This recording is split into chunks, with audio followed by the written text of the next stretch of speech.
Welcome.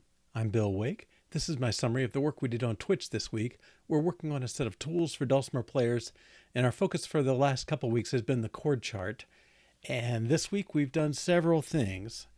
We compute all chord shapes for permutations of the strings, so different chord tones or factors being on different strings. We let you select a fretboard from, I think, 5 or 6 choices. We let you select the tuning from, I don't know, a couple dozen maybe. We provide an index to let you go to a chord quickly. And we started calculating width and reach because our chords aren't really ideal at this point. Some of them come out bigger than my hand anyway can stretch.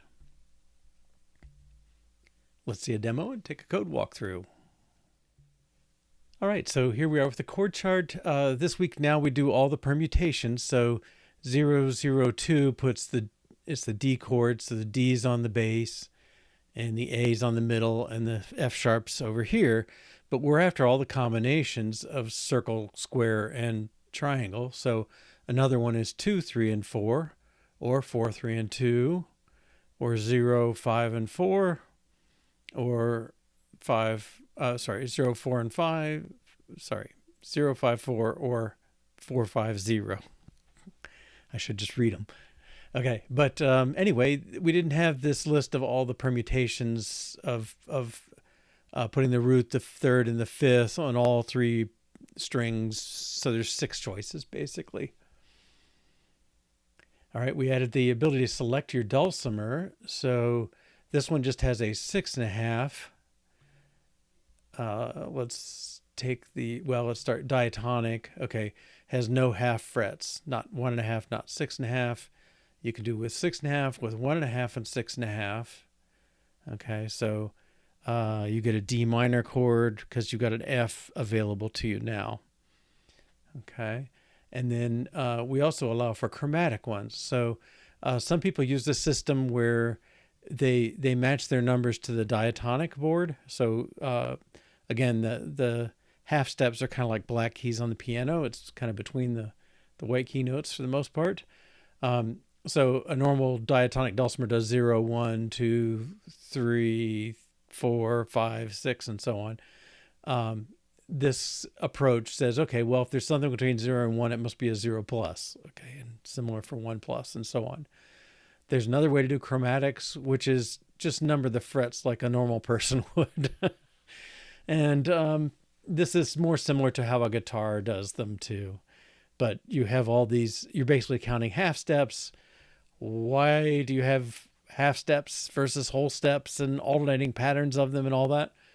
Well, a lot of this stuff got done, I mean, kind of like before 0 was an option, and it wasn't obvious they should count distances versus numbers, and most of the notes were the white key notes, and so the black ones were the oddity. It's sort of like, I don't know, imaginary numbers or something coming up in math. It's like, well, they're not really imaginary, but we didn't think about them the first time around. All right, so you have all those fretboards. You also have tunings. DAD is pretty much the most common sort of jam tune tuning. DAA is pretty common. I'm in a jam that does DGD most of the time, but I don't know, I've got a dozen or so that we sometimes use in that jam.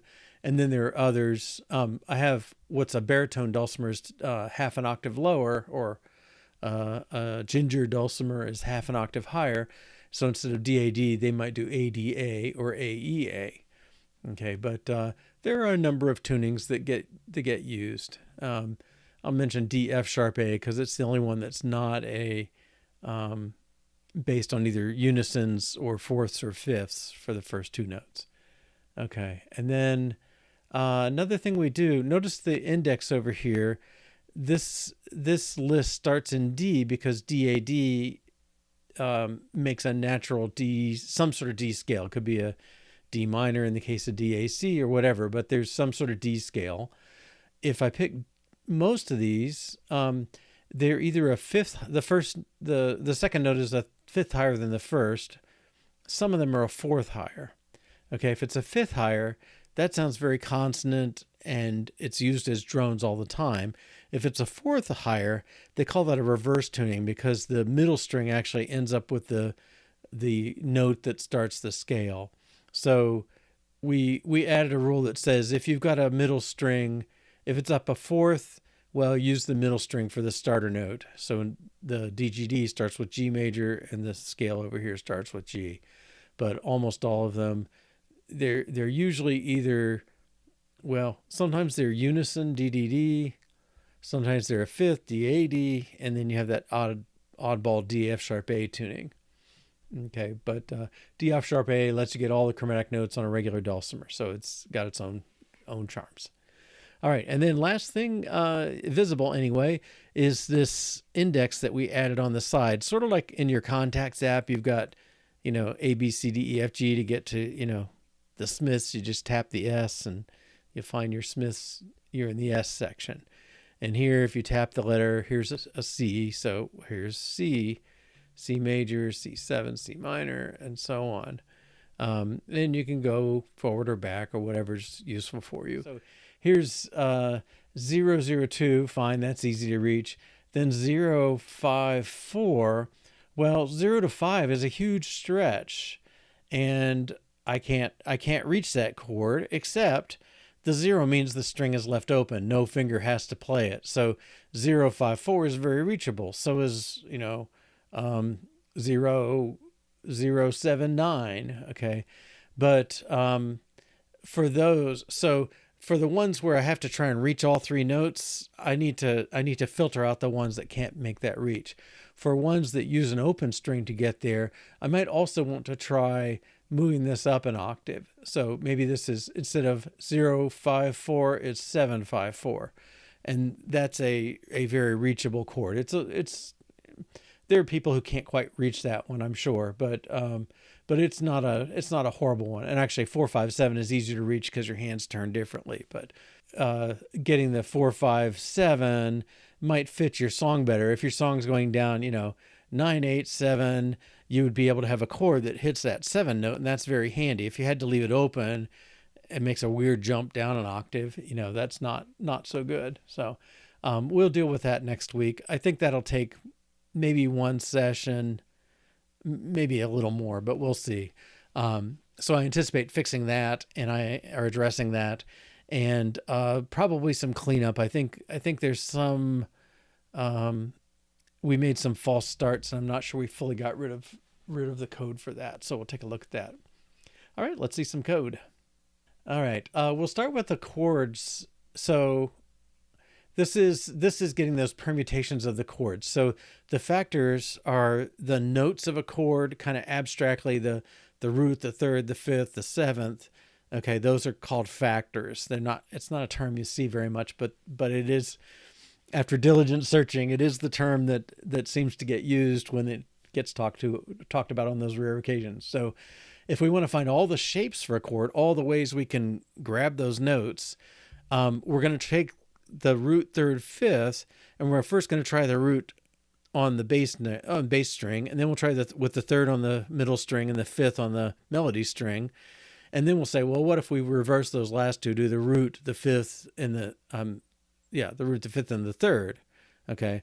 Or what if we put the root on the middle string, and then we can flop the other two between the outer strings, and so on. So with 3 strings and 3 factors, you get 6 permutations. So we take those factors, first 1, 3, 5, I'll just say their numbers, 1, 3, 5, 1, 5, 3, 3, 1, 5, 3, 5, 1, 5, 1, 3, 5, 3, 1. Okay, so all those combinations of what order could you put the chord notes on the strings? All right, and then we're going to make a shape with that chord, ordered according to that permutation we just found. So we're after the shapes for a certain chord. A compact map says throw away any nils, okay, because some of those chords can't be formed. They might look plausible, but when you try and actually get the notes on the strings, you find out it can't be done. All right, so those return nil, and those get filtered here, and then we sort them so 002 comes before 200. All right, so let's go look at shape of chord. And so we're going to zip the strings in the order together. So the strings are bass, middle, melody, along with root third fifth or root the fifth third or whatever it is. So we zip those together. So now we have a list with the string and which factor it's going to put on.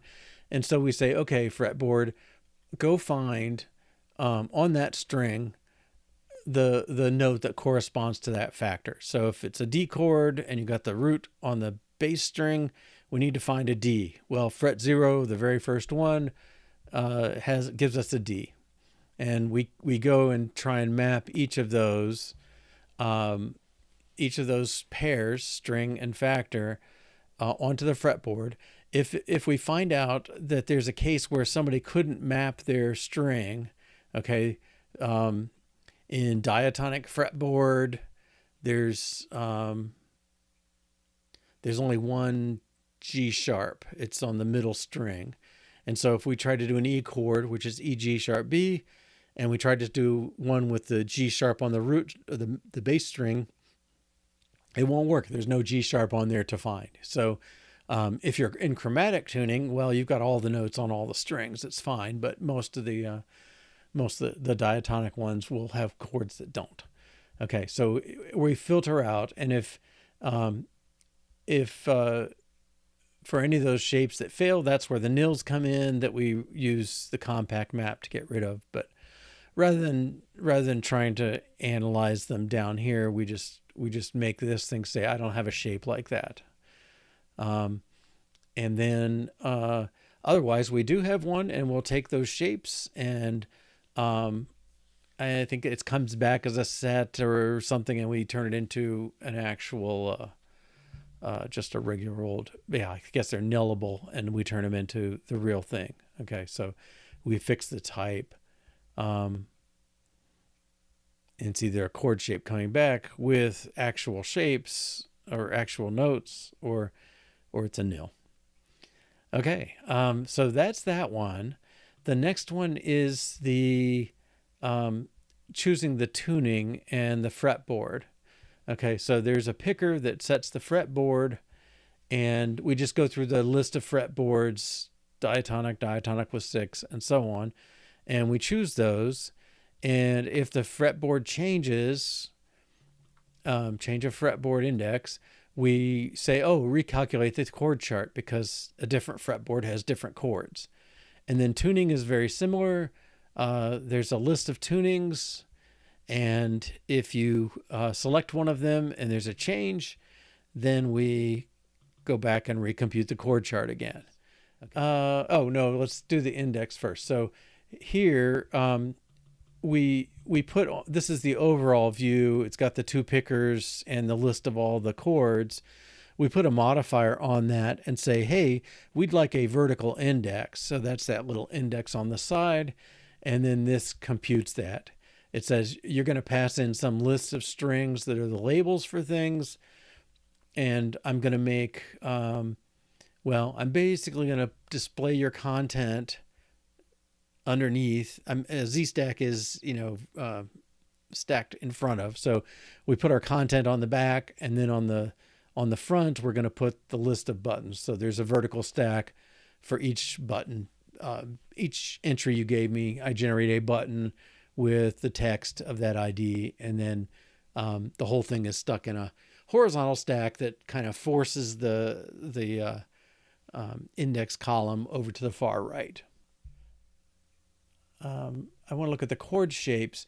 We started doing some stuff to analyze the chords. So one notion is the width of the chord. And so if it's like the 0, 5, 4, the width is whatever from 0 to 5. Okay. It doesn't worry about zeros being funny or anything like that. It just says, if you just want to say how big this chord is, the width is from 0 to 5, although it's really the half step counts, but I'm not going to count them out. The width being high tells us, hey, maybe you want to take that low note and move it up to the top and see if it makes a less wide chord. Because for our hands, we want as not wide as possible. All right. And then the reach is how hard is this chord to reach? So 0, 5, 4 is pretty wide, but the reach is small. The only reach we care about is 5 and 4. So we filter out and we only keep the numbers that are not zeros, not those open strings.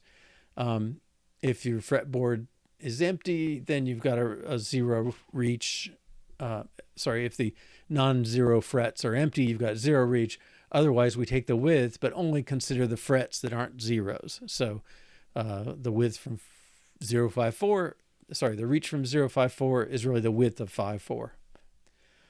All right, and next week we'll make take those two decisions into account.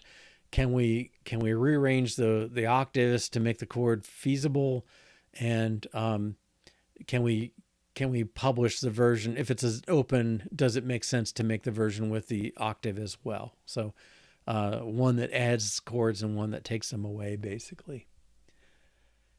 So coming up, we're going to figure out whether the note needs to be an octave higher, if the chord gets better, or if it's just not reachable. And then we'll probably start on a chord chart for hammer dulcimers. So the thing a mountain dulcimer and a hammer dulcimer have in common is kind of like the word dulcimer and the fact that there's strings. But if you look on this picture, you can see there's a lot more strings on a hammer dulcimer. And you play it with a couple of mallets, basically. With this, the two pieces in the middle, the wooden pieces there, are really the focus of it, and they have a pattern of notes going up. It's not scale order, it's not circle of fifths order exactly, although it's related, but it's its own pattern. And then there are hammer dulcimers of different sizes. I'm not sure how much retuning or tuning they do. I don't think they have to worry about retuning because it just takes all day to tune it. But you might set them up originally differently. So the main notes or the treble notes are on the left bridge. The bass notes are on the right bridge. And at least on the treble bridge, usually there's notes on both sides of it. Sometimes there's an extra bridge or even two extra bridges, or I think maybe in one case, 3 extra bridges. Like one for low notes, one for chromatic notes that got missed, one for high chromatic notes. I'm not sure how many variations to cover. I'm going to have to get some expert advice on that. But my hope for next week is we start worrying about chord charts for hammer dulcimers anyway. All right, if you'd like to join us, we meet Monday through Thursday, 2 to 4:30 p.m. Eastern Time, 7 to 9:30 p.m. UTC. And xp123.com/Twitch takes you to the live session when it's on. And xp123.com/YouTube takes you to the old session, time delayed of 2 or 3 weeks and lightly edited. Hope you can join us sometime. Thanks. Bye-bye.